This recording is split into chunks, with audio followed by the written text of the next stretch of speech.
Long ago, in the verdant kingdom of Eldoria, there dwelt a princess of surpassing beauty and wisdom named Eryndra. She was beloved by her people, for her heart was as kind as her mind was sharp. Yet, her life was shadowed by a curse upon the realm, a great crimson dragon named Veyldor. Veyldor had claimed the high peaks of Mount Ashenfell as his lair. Each year, he demanded tribute of gold and jewels, lest he lay waste to the kingdom with fire and fury. The people despaired, for their coffers grew bare, and the dragon's hunger was insatiable. Eryndra, unwilling to see her people suffer, resolved to confront the beast herself. Clad in a simple gown of white, she mounted her steed and journeyed alone to the dragon's lair, armed only with her wits and a small harp.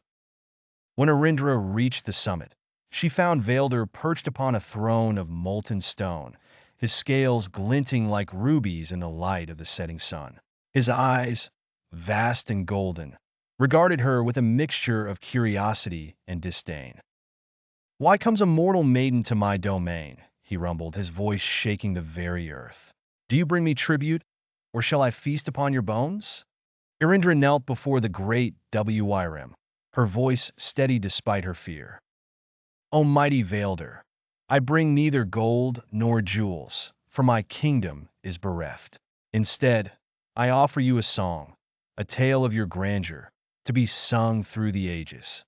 Intrigued, the dragon reclined, his great wings folding like a cloak.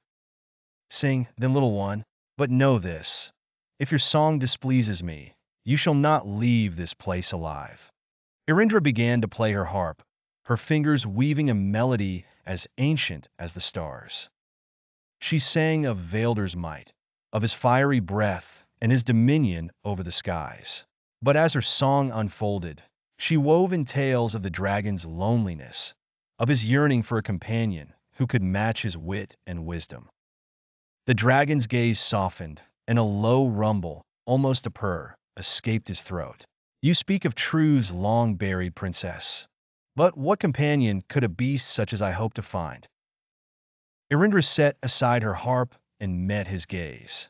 "A companion need not be of the same form, mighty one. Wisdom and kindness bridge all divides."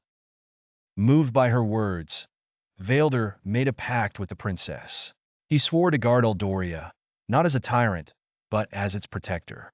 In return, Eryndra promised to visit him each year, to share stories and songs.